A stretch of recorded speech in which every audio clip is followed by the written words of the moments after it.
Do you want to jump into oil prices, since that happens to be, the thing that's got everybody's attention, as we started talking about gas prices in Texas earlier? Yeah. Sound good? Should have gotten half my neighborhood on this podcast. Whether like oil prices or gas prices are at $3.50. Yeah. So what are they in Texas? You said the gas. They're at where you could typically it's about $3.59 right now. Okay. So here, in California, what I think I saw, it's been $6-ish, $5.50 to $6.50 or somewhere around there. Luckily, I haven't been driving much, but the next 2 days I am, so I'm going to get real familiar with the gas pumps in the next 2 days. All right, so in the last episode, last month, we gave you guys. So actually, this was 2 months ago. We shared this chart. So I'm sharing this to toot our horn a little bit, because this was in February 24th. This was right before the Iran conflict started to come.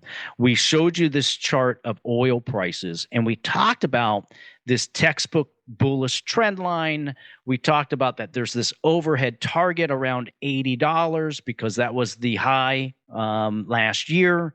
And we were just saying that this pattern, if it can break above this old resistance, that red dotted line, that 80 it would be the target. And we talked about it in February as this looks like a breakout pattern. I mean, this is really a textbook breakout pattern right there that I've seen.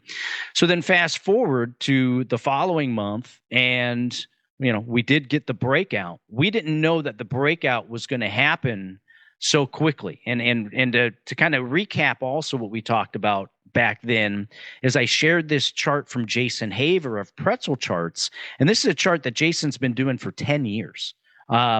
And this is an old chart of his from a year ago saying that, oil would bottom out right around the level that we were and then be off to the races.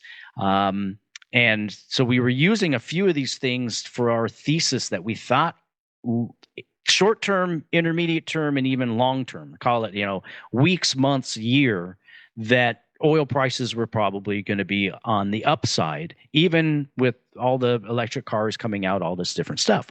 So here's an updated chart of the last year in oil prices. And when we did that February event, that is right here. We did that February event right here where we thought it was bumping up to bump out. And then we exploded higher up to 120.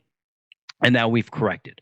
And so what I've done here is I've given everybody the levels that I'm watching, because this green level, this 80, this was resistance. Like you could see where last year we rallied up into there and then sold off hard. So when you see an asset price rally really fast and then get whacked down, just get monkey hammered, that's resistance. How do we know? Well, obviously it sold off. That's resistance.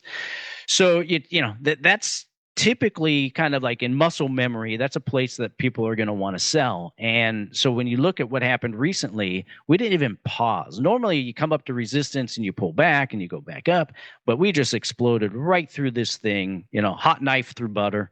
And so that, I believe now going forward, as long as you have conflict in the Middle East, because obviously this stuff with Iran is not going to be solved easily or quickly. I mean, I don't think we solve anything in the Middle East. I don't think there's solving of anything. There's managing of problems, not solving problems. So now we're in a new management era there. And so I believe that 80 becomes structural support in oil prices, that in order for prices of oil to get below 80, there needs to be a serious structural change, and that could be bad, recession, whatever it may be. We hope not. Or it could just be eventually resolution of the war in a way that feels like things are going to flow.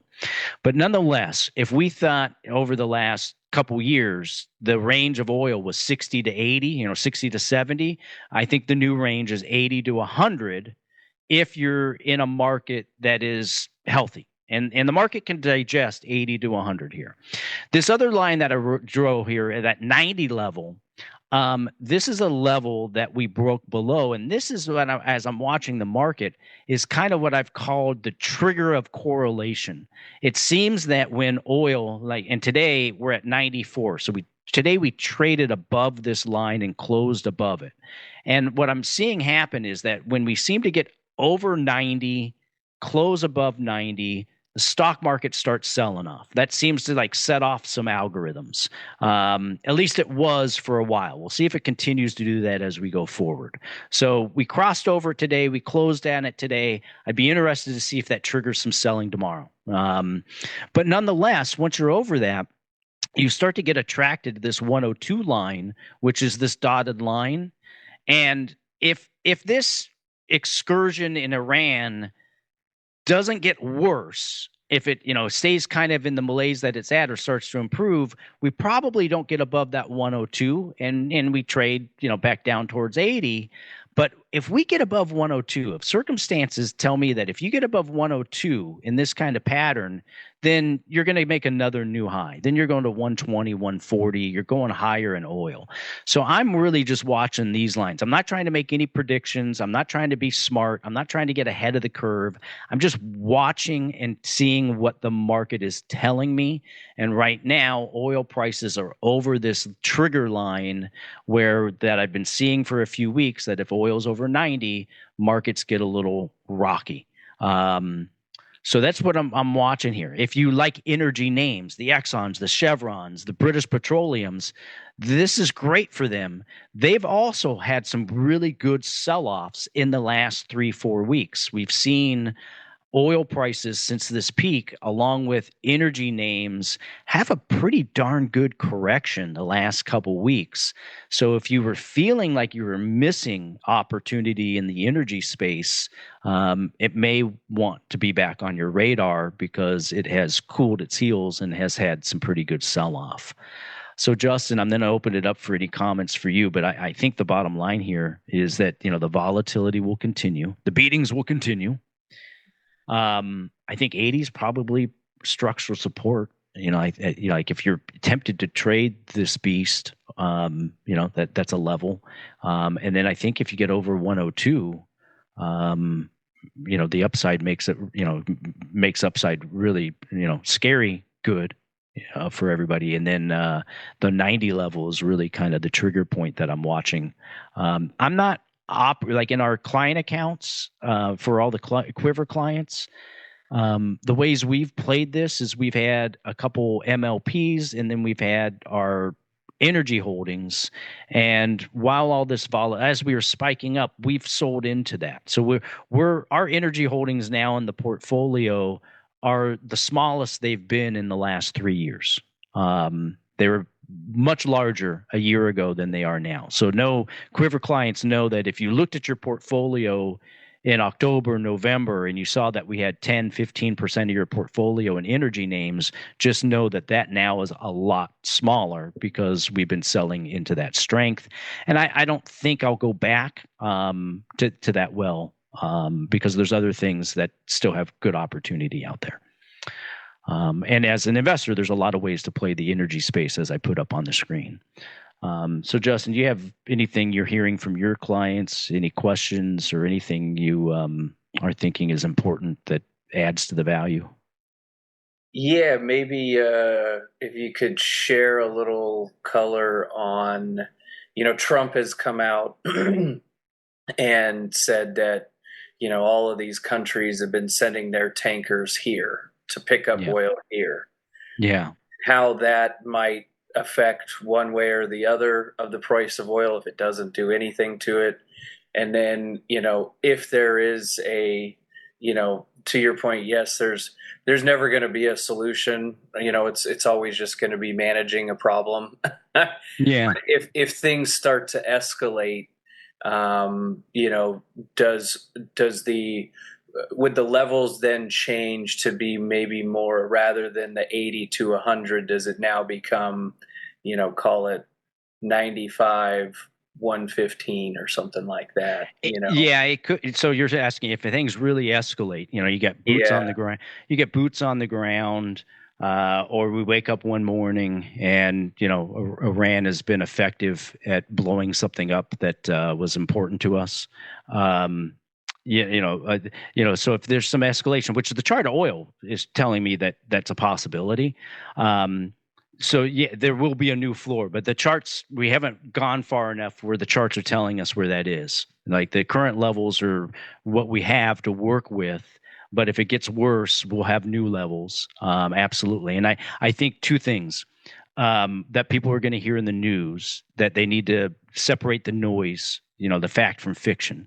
So you're probably going to hear about certain Iranian ships, certain ships being able to get through the blockade and make their way out of the strait, and they have their sensors turned off and blah blah blah. But these things still get tracked by satellites.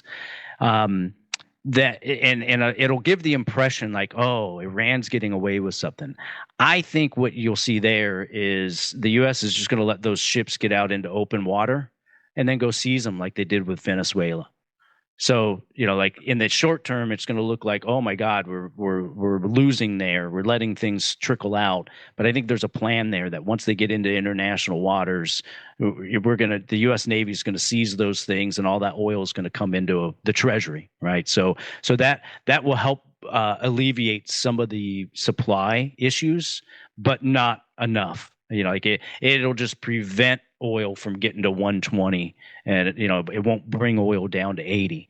And then it's hard for me to believe that like we get through this without boots on the ground. It's hard for me to believe that we're not just resetting the chessboard for the next move. Because if we want the uranium, we're gonna have to go get it. Like nobody's gonna just serve that on a silver platter. So I wouldn't be surprised to see boots on the ground, and that would cause markets. And we get in the equity section, I'm going to tell you in the charts where I could see that happening too, because I think if that happens, you have a short-term sell-off in markets that'll recover, and then you get a spike higher in oil. So I think in the next 2 weeks, there's a very high likelihood that you'll see escalation and oil prices will take another spike. And then we'll get the answer to your question, Justin, which is based on how high that next spike is, will tell us, do these levels get reset? Yeah. One other thing, because I know that Iran's oil, or a good chunk of the oil that they produce, goes to China. Mm-hmm. And how does that affect? So prolonged war, closing, or at least us blockading the strait, and then China, while I know they're probably, not totally flush with reserves, they still need oil.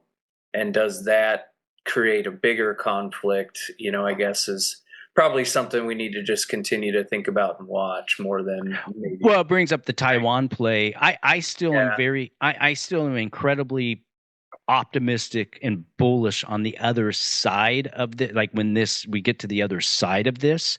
If you've eliminated Venezuela as a threat, and you've contained Iran as a threat, and you've got control of all this oil, it makes it very difficult for China to make a play on Taiwan. It doesn't mean they won't, because President Xi, this is his, he grew up in an era and around people. This is, getting Taiwan back is from what I read and hear, and I don't know this for sure, but it sounds like that's part of his destiny. Like, he sees that as part of his dharma of what he's supposed to do as a leader, kind of like Putin with never dying. So they're going to make a move at some point. I mean, unless he dies and somebody else takes over that is not as serious about it. So I think that all these moves on our part also insulate against that. And China had a little black eye recently because they just got caught. One of their ships just got caught, delivering a bunch of chemicals and materials to Iran that can be used for creating and making ammunitions and rocket fuel. So they may after that little embarrassment recently, they may take a little back seat for a few weeks. We'll see. And I think there'll be another good question or good topic to talk about when we get onto the dollar and what kind of that dynamic between Iran and China and what they're doing with the kind of the currency plays there. Yeah, and for any clients or anybody watching, if you have a question, feel free to raise your hand or throw a question in the comments, and Justin will field it as well. And if you're able to unmute yourself, feel free to unmute yourself and throw a question out there. All right, so let's jump into gold and metals.